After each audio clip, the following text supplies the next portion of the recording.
Radio.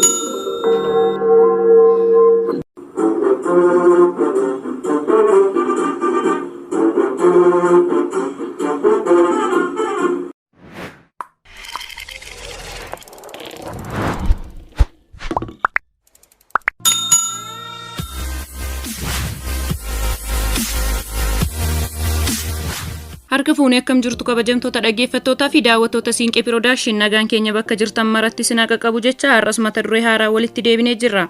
Raadiyoon anaaf akka haadhaa fi abbaa kiyyaati. Aliibaa Yaaqoob Calanqoorraa kan jedhu irratti waan qindeeffannee qabna. Hamma dhumaatti nu waliin turaan affeerraa keenya maatii Siinqee Piroodakshin like, share, subscribe gochuu hin dagatina. Muhammad Yaaqoob har'a guyyaa raadiyoo addunyaati. Ga'ee raadiyoon jiruuf jireenya dhala namaa keessatti gumaache lammiilee addunyaa biratti kan itti yaadamuu fi kabajamee ooludha.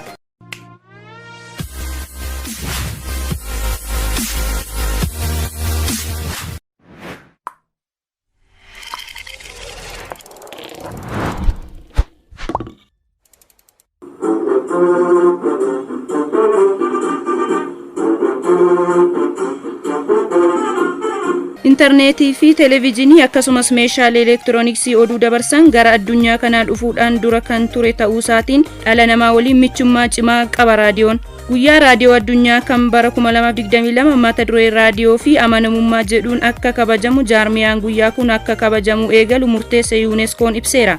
yuuneskoon yaa'ii waliigaltee 36ffaa isaa irratti guraandhala 13 guyyaa raadiyoo addunyaa ta'e akka yaadatamu kan murteesse sadaasa 3/2011 ture. Guyyaan kun jalqaba kan kabajame guraandhala 2012 yoo ta'u barana yeroo 11ffaaf kabajama. Raadiyoon namoota hedduu biratti jaallatamus namoonni jaalalaa fi hirmaannaa addaa raadiyoo irratti qaban muraasni wayita maqaan isaanii ka'u dhageenya. Fakkeenyaaf Itoophiyaa keessatti Abdiisaa Nagaroo Amboorraa, Abbee Kabbee Asallaarraa, Aliibaa Yaaqoob Calanqoorraa namoota kaan irraa raadiyoo irratti hirmaachuun maqaan isaanii ka'a. Yeroo waggaa 30tti siiquun raadiyoo irratti hirmaachaa badhaasa hedduus kan qooddatan maanguddoon magaalaa Calanqoo Aliibaa Yaaqoob seenaan isaanii akkanaan nuuf qoodaniiru.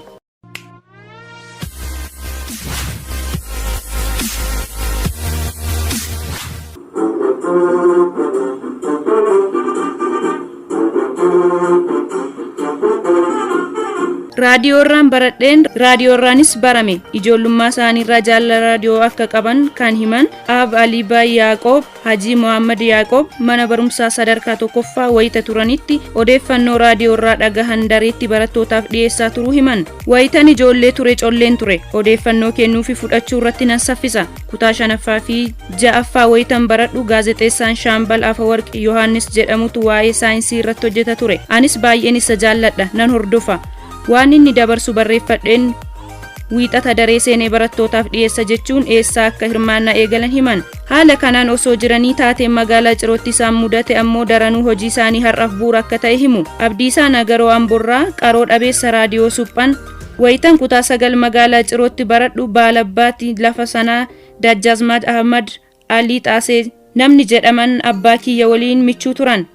Afaan Oromoo malee afaan Amaaraa hin beekan. Waan biyyi itti oolte baruu fedhu garuu raadiyoon afaan Amaaraan dabarsaa jedhan. Yeroo sana raadiyoo irratti hirmaannaa waan qabaniif akka oduu hiikanii itti himaniif filatamuu kan himan Hajii Muhammad Yaaqoob, Aliibaa Yaaqoob kana gochuu isaaniin akka badhaafamanis himan. Kun immoo raadiyoo duukaa akka bu'aniif bu'uura cimaa ta'uufi himan. Akkasiin jaalalli raadiyoof qaban daran cime. Wayita bilbilli awutomaatikii eegalu ammoo bilbilanii hirmaachuu eegalan. Gaaffilee gaafataman irratti hirmaachuu eegalan. Raadiyoo biyyattii keessa jiran hunda irratti nan hirmaadha.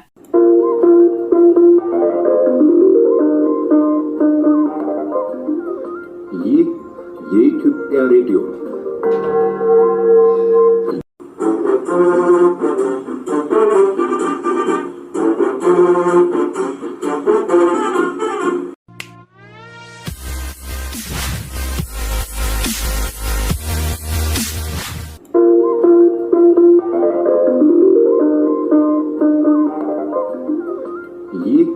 የኢትዮጵያ ሬዲዮ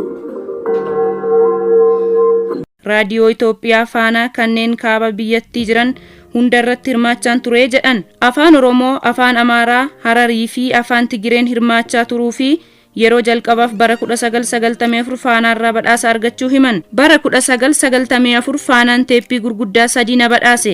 Ergasiis raadiyoo, teeppii, sa'aatii, televiziyoonii, moobaayila, maallaqa yeroo hedduu badhaafameera. Haji Muhammad Yaaqoob Alii Baay Yaaqoob raadiyoon bakka deeman hundatti michuu ta'uufii himan. Bakka kamittuu haalaa fi yeroo kamittuu raadiyoon narraa adda ba'ee hin beeku. Raadiyoon anaaf fira kooti, haadha abbaa fi obbolaa kooti. Isarraan waa bare. Isaaniin barames jechuun faayidaa raadiyoo ibsan. Sababaan raadiyoo irratti beekameefiin karaa televiziyoonii beekamee jedhan. Waan hin dhagahee fi arge hunda katabeen kaa'a. Haji Muhammad Yaaqoob akkaataa itti odeeffannoo argatanii fi qindeeffatan wayita ibsan waraqaa kamuu dubbiseen yoo na fayyade odeeffannoo irraan kataba. Waan hin dhagahe hunda gurra qofatti osoo hin taane waraqaarran kaa'aa jedhan. Bara 1994 irraa eegalanii hanga ammaatti ragaalee walitti qabanii barreeffamaan ol kaa'anii qabu. Odeeffannoon isaan harkaa qaban raadiyoo irratti gaaffilee deebisanii badhaafamuun alatti namootaaf madda odeeffannoo ta'eera. Kanarraa ka'uun namoonni googilii Itoophiyaa jechaanii akka turan himu maanguddoon kun. Waanan katabu yeroo fi tartiiba isaa eegeen kataba. Fakkeenyaaf kan bara kanaa ji'a fulbaanaarraa eegalee waanan jiru ji'aan qoodeen kaa'a. Waanin katabe sanaaf ibsa ga'aa kenneen ol kaa'a. Yoom eessatti maal akka ta'een ibsa. Wanni kun maal akka ta'e barreesseen itti maxxansa.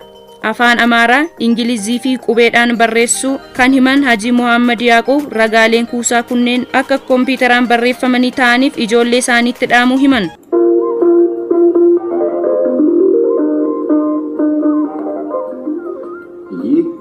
የኢትዮጵያ ሬዲዮ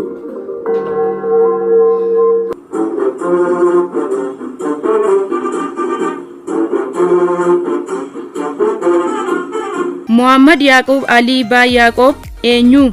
Alii Baay Yaaqoob maatii isaa waliin madda suuraa EBS maqaa masoo Alii Baay Yaaqoob jedhamuun kan beekaman. Haji Muhammad Yaaqoob wayita maqaa masoo kana ibsan Aliin maqaadha. Baay jechuun obboleessa jechuudha. Alii Baay jechuun Alii obboleessa koo jechuudha jedhan.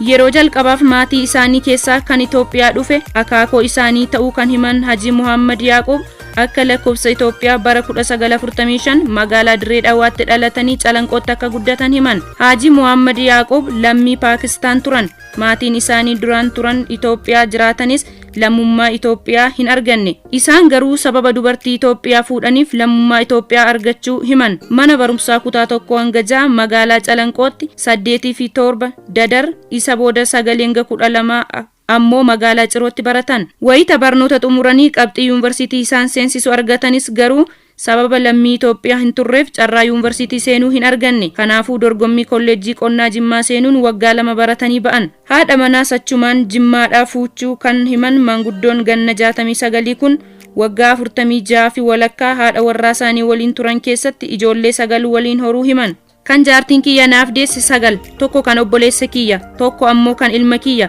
Walumaa galatti ijoollee 11 guddiseera. Ijoollee abbaa kiyya keessaa ana qofatu Itoophiyaatti hafe kan Paakistaan jiru. Ilmaan kiyya immoo faffaca'anii biyyoota akka Paakistaan, Saawudii, Faraans, Suuzerlaand, Yaman jiranii jedhan.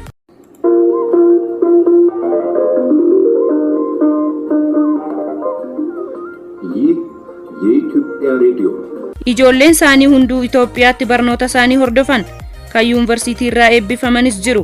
Akka Haji Muhammad jedhanitti. Haji Muhammad barnoota qonnaa baratanis erga eebbifamanii ba'anii hojii mootummaa hin hojjenne. Ergan ba'ee dukkaana yookiin suuqii abbaa kiyyaa dhaaleen hojjechuu eegale. Suuqii nan babal'ise.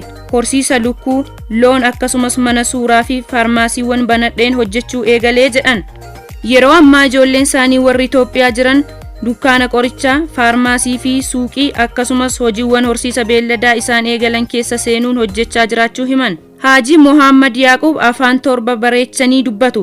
Calanqootti guddachuun akkan afaan Oromoo akka afaan dhaloota kootti baradhu na godhee jedhan. Afaan Oromoo irratti dabalataan afaan Amaaraa, afaan Arabaa, afaan Ingilizii, afaan Hararii, afaan Tigiree fi afaan Hindii ni dubbatu. Haji Muhammad Itoophiyaa keessatti akka lammii Itoophiyaatti beekamanis biyyoota alaattis garuu qormaanni isaan mudachuu himan. Fakkeenyaaf wayitan hojiif Saawud Arabiyaa deemee ture garee Itoophiyaatti akkan hin makamne eegdonni na ittisan. Isa booda paaspoortii kiyyaan itti agarsiise. Ergasii alaabaa Itoophiyaa qabadheen imalaa jedhan. Haji Muhammad dhibee onneen qabamanii erga hospitaala onnee Addis jedhamu kan magaalaa Finfinneetti argamutti yaalamuu eegalanii waggaa 12 caaleera. Paakistaan yeroo tokko dhaquu kan himan Haji Muhammad ergasii ammoo maatii isaanii bilbilaan quunnamaa jiraachuu himan.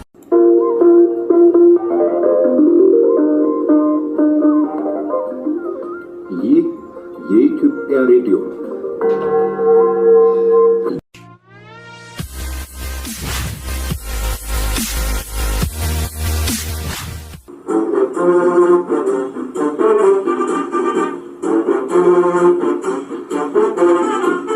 Tolegaan kabajamtoota dhaggeeffattootaa fi daawwattoota Siinqee Piroodakshin odeeffannoon har'aaf qabannee dhiyaanne kana fakkaata.